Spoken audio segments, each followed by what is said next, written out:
we've gotten really good at taking our database context plus our customer preferences context into consideration when making a recommendation.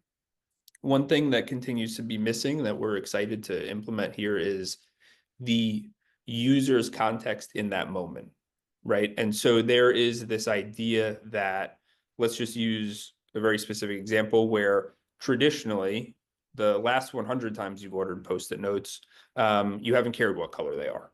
However, you are doing a project this week where you're going to be collaborating with folks and it's going to be really helpful to have multicolored Post-it notes.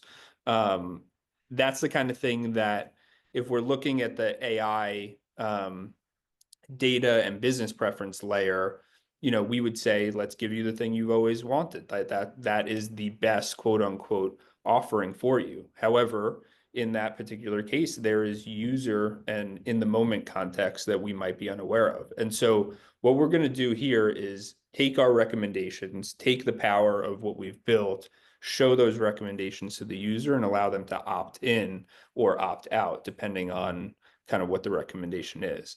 I think it's also worth reiterating that we are always gunning for the best outcome for our customers.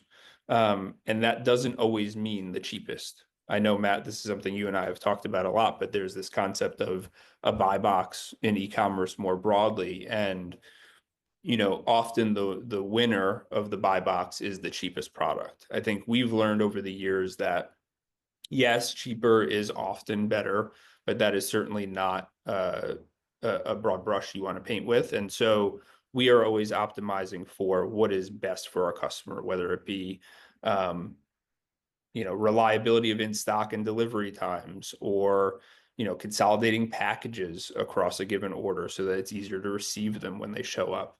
And so these are all things we're taking into account. And these are things that we think that if we surface to the user in this way, will become really obvious for people to pick what they feel is best for them at that moment.